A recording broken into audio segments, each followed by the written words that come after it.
O filme da Viúva Negra estreou semana passada e eu acho que há várias lições que a gente pode tirar sobre como fazer uma boa narrativa. Vamos conversar sobre algumas delas?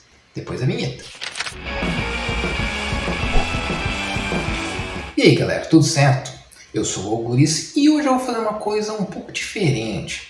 Ao invés de pegar um tópico específico sobre narrativa e comentar, eu resolvi aproveitar o lançamento da Viúva Negra para usar como referência e mostrar algumas coisas que o filme, em termos de narrativa, acerta muito e pode servir como um bom estudo. Esse vídeo não vai ter grandes spoilers, tá? Mas pode ser que tenha um ou outro detalhezinho sobre a trama. Eu particularmente não acho que esses detalhes vão ser muito relevantes. Eu vou fazer o possível para não entrar muito em detalhes. Mas antes, se você está aqui no meu canal pela primeira vez, obrigado pela visita e te convido para se inscrever no meu canal, porque além de vídeos sobre produção de quadrinhos e narrativa, como esse que eu vou fazer, eu também faço análises de filmes, séries, quadrinhos, etc. E trago também algumas curiosidades. E se gostar do conteúdo, você pode passar adiante também, compartilhando com quem gosta desse tipo de assunto. Bom, falando agora sobre o tema do vídeo. Eu sei que meus vídeos são focados em narrativa de quadrinhos, mas eu acho que o filme da Viúva Negra traz algumas dicas bem valiosas para quem quer aprender a escrever, mesmo para quem já escreve independente da mídia. O roteiro foi escrito por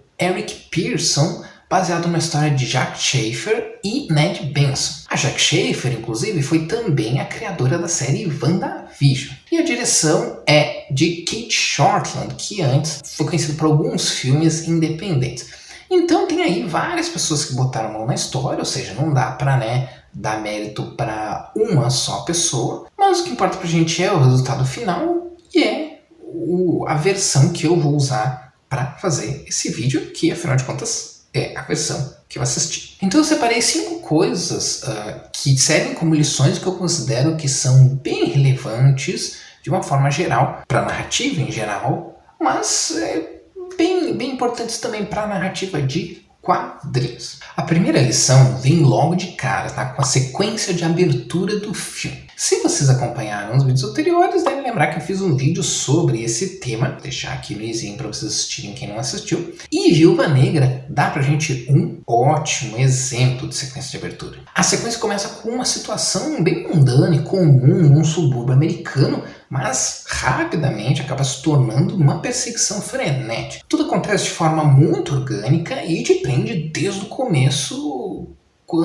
mesmo quando parece que não está acontecendo nada demais. Essa sequência, não querendo dar spoilers, tem todos os elementos de uma grande sequência de abertura. Os primeiros segundos te colocam numa zona de conforto, trazendo 2 crianças, e a grande maioria das pessoas gosta de crianças, né? Então a gente se sente seguro vendo crianças fazendo coisas simples e básicas e vai rompendo essa zona de conforto e aos poucos ir aumentando o volume e até fazer parecer que ficou tudo bem, para a gente descobrir que o problema é outro completamente diferente. Então daí até uma reviravolta, que obviamente não é tanto reviravolta para quem acompanha as notícias e coisas assim. Mas se a gente for analisar em termos de cena, dá para considerar uma reviravolta. A sequência mostra um domínio incrível, principalmente em termos de ritmo e suspense, que eu também já fiz um vídeo sobre, vou deixar aqui no izinho. E quando você assistir o filme, eu recomendo prestar bastante atenção em todo o início até os créditos. Uma outra coisa ótima que esse filme mostra é que cenas de diálogo não precisam ser chatas nem quebrar o ritmo. Apesar da Viúva Negra ter cenas de ação bem legais, as cenas paradas, de diálogo, dramáticas, etc.,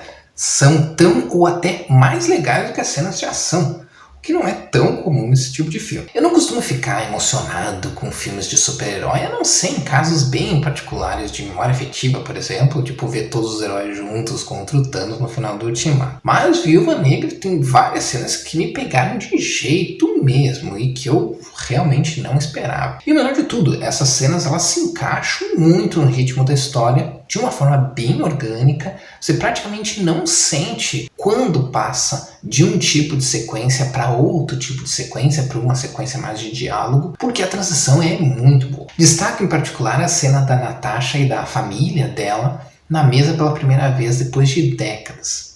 É uma sequência realmente ótima, tem momentos de humor, tensão, suspense e bastante emoção. Tudo isso muito bem construído e prende a atenção. Outras duas lições que vale ressaltar têm a ver com os personagens. O desenvolvimento dos personagens de uma forma geral, por exemplo, é algo que vale muito prestar atenção em Viúva Negra. É claro que num filme desses vai ter personagens um pouco deixados de lado, né? Um deles é o treinador, que parecia ser o grande vilão da história, mas é mais um instrumento para trazer à tona os fantasmas do passado da Natasha. Mas Natasha e Helena e o Guardião Vermelho são pontos bem altos em termos de caracterização e desenvolvimento de personagem. E eu destaco aqui a primeira vez que nós encontramos o Guardião Vermelho na história.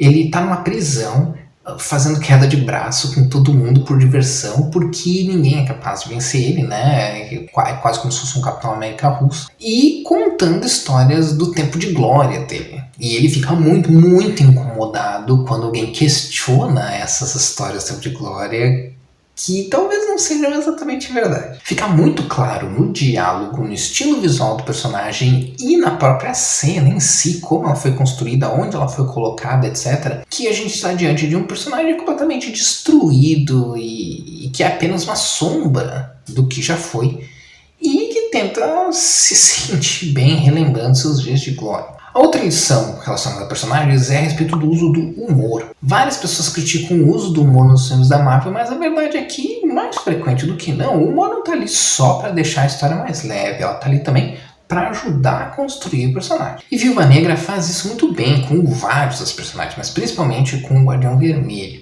Tem uma cena em particular, perto do final, que eu não vou dar spoiler, mas que ele tenta ser sincero com a Natasha a respeito dos seus sentimentos. E a cena, apesar de ser usada como humor, né, como um alívio cômico, ela também é bastante tocante, porque se usa esse humor para fazer a gente se aprofundar mais no personagem e sintetizar muito das frustrações dele e justificar suas atitudes. Por último, eu quero falar sobre algo que acaba tocando em todos os itens que eu falei ali e que nem sempre os filmes da Marvel conseguem fazer bem, mas Viúva Negra realmente matou a pau nesse quesito, que é o poder de síntese. De todos os itens, esse é o que eu recomendo que quem escreve ou quem quer escrever quadrinhos se foque mais. A narrativa, de uma forma geral, é muito sobre quanto você consegue sintetizar de informação, visual, diálogo, etc., em pouco espaço de tempo.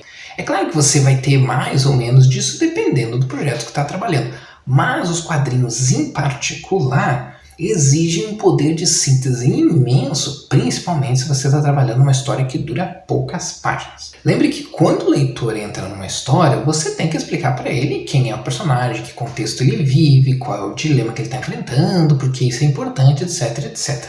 Em outras palavras, por que o leitor deve se importar com aquela história e continuar lendo. E mais frequentemente do que não, nos quadrinhos você vai ter pouco espaço para fazer tudo isso. A grande maioria das vezes você vai ter pouco espaço. E você também não vai querer transformar a sua história numa palestra, né? As coisas têm que ir aparecendo e acontecendo organicamente, senão quebra o ritmo, cansa o leitor e enche o saco, né? E um filme de super-herói também tem um pouco isso, né? O filme blockbuster em geral, né? Mesmo filmes que tem 2 horas e meia ou mais, tem muito menos tempo para desenvolver a sua história que, por exemplo, uma série de 6 episódios como o WandaVision, Falcão e o Soldado Invernal, né? E Viúva Negra faz muito com o pouco tempo que tem. Nos primeiros segundos de filme, você já se importa com as duas personagens que são basicamente as protagonistas, né? Que é a Natasha e a Helena, e passa a se importar também com o relacionamento delas, que é o núcleo principal do filme, né? A cena que introduz o Guardião Vermelho também é bem curta e já nos diz tudo o que a gente precisa saber sobre o personagem. Quando aquela cena da família mesa que eu comentei antes chega, o resultado dela depende muito do trabalho que foi feito nos primeiros minutos de filme, que se não vendesse bem o relacionamento entre eles e o que está em jogo, não ia funcionar, emocionalmente falando. E ela funciona muito bem justamente por como essa sequência inicial foi desenvolvida e como ela consegue fazer muita coisa com pouco tempo. Então o filme consegue sintetizar muito bem diversos elementos e fazer tudo isso soar bem orgânico na história. Até mesmo os elementos do universo Marvel e os que precisavam, né, ser trazidos para a história por questões de contexto foram incluídos de forma bem sintetizada, sem precisar ficar dando longas exposições e que quebrariam, né, o ritmo da história. E não pense que é porque não tem exposição, tem muita, aliás, como é normal nesse tipo de filme. Mas a exposição ela está sempre escondida no meio do diálogo ali, o que faz com que a história continue andando sem parecer que chegou a hora da palestra, né, por assim dizer. Bom, essas são algumas lições que eu acho que dá para tirar do filme da Viúva Negra. Se você ainda não assistiu, eu recomendo assistir de forma segura, é claro, lembrando que a gente ainda tá numa pandemia. Você já assistiu o filme? O que achou? Comenta aí. Até a próxima. Eu não costumo ficar emocionado com filmes de